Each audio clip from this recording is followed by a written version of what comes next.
आज हम लोग एल्कोहल के प्रॉपर्टीज़ के बारे में बात करेंगे। Properties of alcohol. प्रॉपर्टीज़ में दो टाइप की alcohol, as you know, physical properties, chemical properties.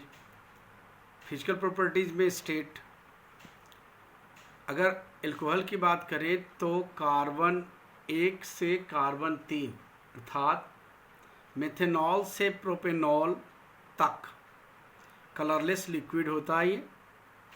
उसके बाद ब्यूटेनॉल से लेके डेकानॉल तक, यानी कार्बन 4 से कार्बन 10 तक के कंपाउंड गाढ़े वायली लिक्विड होते हैं। गाढ़ा भी होता है, विस्कस, और वायली लिक्विड होता है। जबकि 10 और 10 से अधिक कार्बन वाले जितने भी एल्कोहल्स होते हैं वे सभी वैक्सी सॉलिड होते हैं, मोम की तरह वाइट सॉलिड होते हैं वो। इसमें अगर एल्कोहल में गंध की बात की जाए, ऑर्डर की बात की जाए, तो एल्कोहल में स्ट्रॉन्ग बीटिंग स्मेल होती है। सूंघोगे तो खराब सा स्मेल आता है, कोई अच्छा नहीं, वर्निंग स्मेल जैसा। कुछ एल्कोहल जो हायर एल्कोहल्स होते हैं उसमें फ्रूटी स्मेल होते हैं। अगर टेस्ट की बात की जाए तो एल्कोहल में बर्निंग टेस्ट होता है। पर्टिकुलर टेस्ट की बात में पीते हैं लोग इथाइल एल्कोहल को बिवरेज के रूप में इस्तेमाल करते हैं, तो उसका टेस्ट बर्निंग होता है, जलता हुआ टेस्ट। तो ये पॉइंट्स तो केवल मेमोरी में डालने को है कि एक जीके टाइप, बट इसके बॉइलिंग पॉइंट से क्वेश्चन आते हैं। बॉइलिंग पॉइंट जो एल्कोहल्स का है वो हेलोएल्केन, हेलोएरीन और ईथर से ज़्यादा होता है। इसका कारण क्या है? बिकॉज ये alcohol has hydrogen bonding, make hydrogen bond. OH cleavage के बॉन्ड देखो RRH के साथ ये हाइड्रोजन बॉन्ड फॉर्म करता है। Due to formation of hydrogen bond के कारण ये इंट्रामॉलिक्यूलर फोर्स काफ़ी स्ट्रांग होता है। तो स्ट्रांग इंट्रामॉलिक्यूलर फोर्स के कारण इसके बॉइलिंग पॉइंट्स ज़्यादा, चूँकि जिसमें जितना ज़्यादा स्ट्रांग इंट्रामॉलिक्यूलर फोर्स होगा वो इम्पैक्ट ज़्यादा करेगा और उसके बॉन्ड्स लेट से टूटेंगे, इसलिए उसमें ज़्यादा हीट की ज़रूरत होगी, हायर होता है। बट इसका बॉइलिंग पॉइंट पानी से कम होता है। और जैसे जैसे मॉलिक्यूलर मास बढ़ेगा इसका बॉइलिंग पॉइंट बढ़ेगा। जैसे मान लो मिथेनॉल है, इथेनॉल, प्रोपेनॉल, ब्यूटेनॉल की मैं बात करूं तो कंटिन्यूसली ये इसके मॉलिक्यूलर मास बढ़ रहे, तो बढ़ते हुए मॉलिक्यूलर मास में इसके बॉइलिंग और मेल्टिंग पॉइंट्स भी बढ़ते चले जाते हैं। लेकिन एल्कोहल के अगर ब्रांच बढ़ते, ब्रांच जैसे नॉर्मल, आइसो, देखो नॉर्मल कंपाउंड है, आइसो कंपाउंड है, ये नियो कंपाउंड है, तो इसमें ब्रांच बढ़ रहे। जैसे जैसे ब्रांच बढ़ेगा वैसे वैसे बॉइलिंग पॉइंट घटेगा। कारण ये है जो लीनियर मॉलिक्यूल है, लीनियर मॉलिक्यूल काफ़ी नियर अबाउट होते हैं, जिससे फोर्स ऑफ इंट्रैक्शन ज़्यादा होता है, और फोर्स ऑफ अट्रैक्शन ज़्यादा होने की वजह से इसका बॉइलिंग पॉइंट ज़्यादा है। जैसे ही ब्रांच आता है तो इम्पैक्ट होने में, मॉलिक्यूल्स के निकट आने में थोड़ी तकलीफ होती है, डिफ़िकल्टी होती है, जिसकी वजह से ये दूरी बनते एक मॉलिक्यूल से दूसरे के निकट। और दूरी बनने के कारण ये क्या होता है कि इंट्रामॉलिक्यूलर फोर्स घट जाता है, परिणाम स्वरूप बॉइलिंग पॉइंट घट जाता है। अर्थात कुल मिला के अगर इस ऑर्डर में तुमको क्वेश्चन दे कि नॉर्मल पेंटानॉल, आइसोपेंटानॉल और नियोपेंटानॉल को अरेंज करो on the basis of increasing order of boiling point, तो सबसे ज़्यादा ये होगा इसका बॉइलिंग पॉइंट नॉर्मल पेंटानॉल का, उसके बाद आइसोपेंटानॉल, उसके बाद नियोपेंटानॉल का। तो ये आपने देखा बॉइलिंग पॉइंट। ये अगला जो पॉइंट्स इसका है सॉल्युबिलिटी, घुलने की बात। तो जैसा कि आपने पहले जाना है कि एल्कोहल्स में हाइड्रोजन बॉन्डिंग होता है, तो हाइड्रोजन बॉन्डिंग होने के कारण ये पानी में पूरी तरह घुलता है। 1 2 3, 1 से 3 कार्बन अर्थात मेथेनॉल, प्रोपेनॉल, ब्यूटेनॉल, ये पूरी तरह से पानी में घुले होते हैं due to presence of hydrogen bond. But solubility जो है, घुलनशीलता पानी में घटती जाती है जैसे जैसे मॉलिक्यूलर मास बढ़ता है। तुम जानते हो कि जो एल्काइल ग्रुप होता है, एल्काइल ग्रुप हाइड्रोफोबिक ग्रुप होता है। तो जैसे जैसे एल्काइल ग्रुप बढ़ता है वैसे वैसे इसका सॉल्युबिलिटी जो वाटर में वो घटता जाता है। अगला पॉइंट इसका टॉक्सिक नेचर की बात करोगे। वैसे भैया एल्कोहल टॉक्सिक नेचर का ही होता है, कोई भी एल्कोहल अच्छा नहीं। Particular methanol is a poisonous. अगर कोई आदमी गलती से 100 और 150 ml मेथनॉल अगर ले लेता है तो वो ब्लाइंड हो जाएगा। 200 ml से ज़्यादा लेने पे उसकी मृत्यु हो सकती है। एल्कोहल टॉक्सिक इफेक्ट वाला होता है। बहरहाल इथाइल एल्कोहल जिसको बिवरेज के रूप में इस्तेमाल करते हैं वो लेस टॉक्सिक होता है, लेकिन लिमिट में पीने के साथ। कहते हैं कि इसका यूज अगर सही तरीके से करें तो दवा है इथाइल एल्कोहल, बट अगर ज़रूरत से ज़्यादा करोगे तो जहर बनेगा। तो कुल मिला के टॉक्सिक इफेक्ट है इसके, लेकिन इथाइल एल्कोहल के सबसे कम टॉक्सिक इफेक्ट आते हैं। अब इसके बाद हम लोग केमिकल प्रॉपर्टीज मेनली कुछ बातों पे डिपेंड करता है। इसके जो फॉर्म्स होते हैं ROH, तो ROH में सबसे पहले O और H के बीच का बॉन्ड टूटता है तब के रिएक्शंस।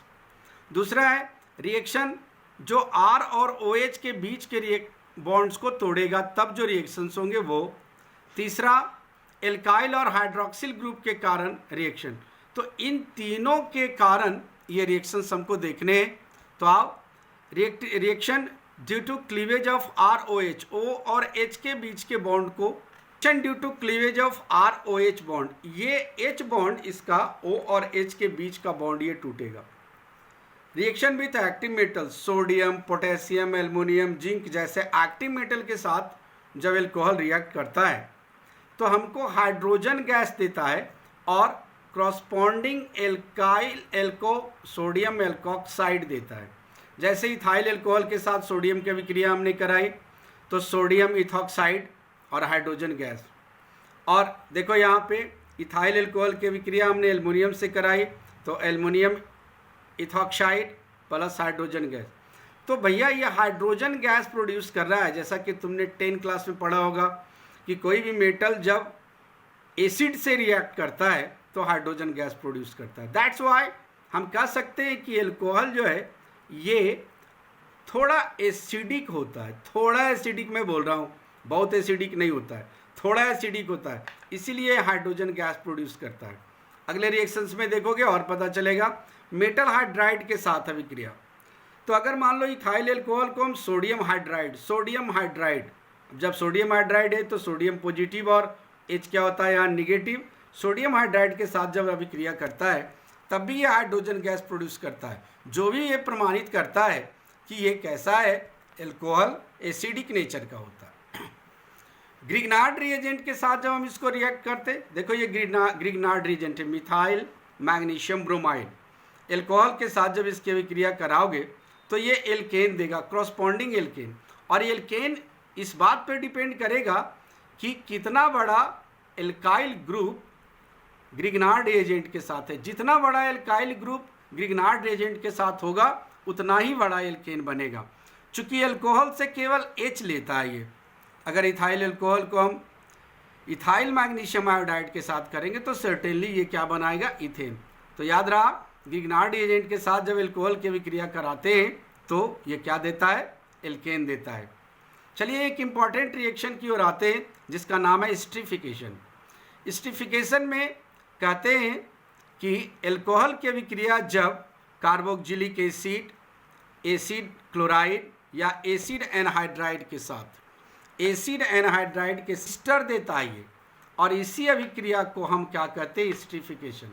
फिर से एक बार सुन लो, जब कार्बोक्जिलिक एसिड, एसिड क्लोराइड या एसिड एनहाइड्राइड की अभिक्रिया एल्कोहल के साथ कराते हैं in presence of acidic medium, थोड़ी सी मात्रा में H2SO4, 2-4 बूंद H2SO4 डाला जाता है, इसके कारण हाइड्रोजनेशन प्रोटीनेशन होता है।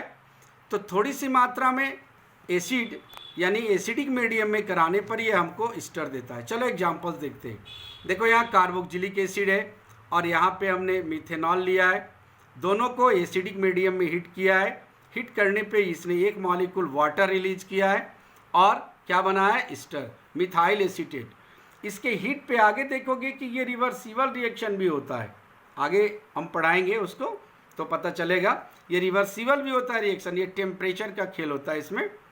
लेकिन मुख्य तौर पे यही ध्यान रखो कि कार्बोक्जिलिक एसिड को यदि एल्कोहल के साथ एसिडिक मीडियम में रिएक्ट कराओगे तो तुमको ईस्टर मिलेगा, मिथाइल एसीटेट मिला। चलो यहाँ एसिड क्लोराइड में एसिटाइल क्लोराइड की अभिक्रिया हमने इथाइल एल्कोहल से किया है, एसिडिक मीडियम में हीट किया जब इस दोनों को, तो हमको क्या मिला, इथाइल एसीटेट यानी ईस्टर और HCl। उसके बाद एसिड क्लोराइड के साथ हमने करा एसिड एनहाइड्राइड के साथ। यहाँ देखो, यहाँ तक ये क्या है, एसिटिक एनहाइड्राइड। एसिटिक एनहाइड्राइड के साथ हमने एल्कोहल मिथाइल एल्कोहल की अभिक्रिया कराई, तो मिथाइल एल्कोहल की अभिक्रिया से हमको क्या मिला, मिथाइल एसीटेट यानी ईस्टर और कार्बोक्जिलिक एसिड। तो कुल मिला के इसी अभिक्रिया को एस्टरीफिकेशन कहते हैं। फिर से याद कर लो, यदि कार्बोक्जिलिक एसिड, एसिड क्लोराइड या एसिड एनहाइड्राइड को एल्कोहल के साथ एसिडिक मीडियम में गर्म किया जाता है तो क्रॉसपॉन्डिंग ईस्टर बनता है, और इसी रिएक्शन को हम क्या कहते हैं, एस्टरीफिकेशन कहते हैं। तो देखो, आज हम लोगों ने केमिकल रिएक्शन प्रॉपर्टीज स्टार्ट किया था, जिसमें reaction due to cleavage of OH और H के बीच के बॉन्ड को तोड़ा था, एस्टरीफिकेशन तक करा है। आगे और सारे जो ROH के बीच के बॉन्ड को तोड़ेंगे, एल्काइल और हाइड्रोक्सिल ग्रुप के बीच का बॉन्ड टूटेगा, तब जो रिएक्शंस होंगे वो नेक्स्ट लेक्चर में। और तो इसको अच्छे से करो, और जितना अधिक से अधिक हो सके इस पे प्रैक्टिस करो, और जितने अधिक से अधिक लोगों को जोड़ो ताकि वे भी लाभान्वित हो। चूँकि ऐसे समय में लॉकडाउन है, और लॉकडाउन के समय में तुमको घर में बैठ के अच्छी स्टडी करने के बाद ही रिजल्ट्स अच्छे आएंगे। Thank you.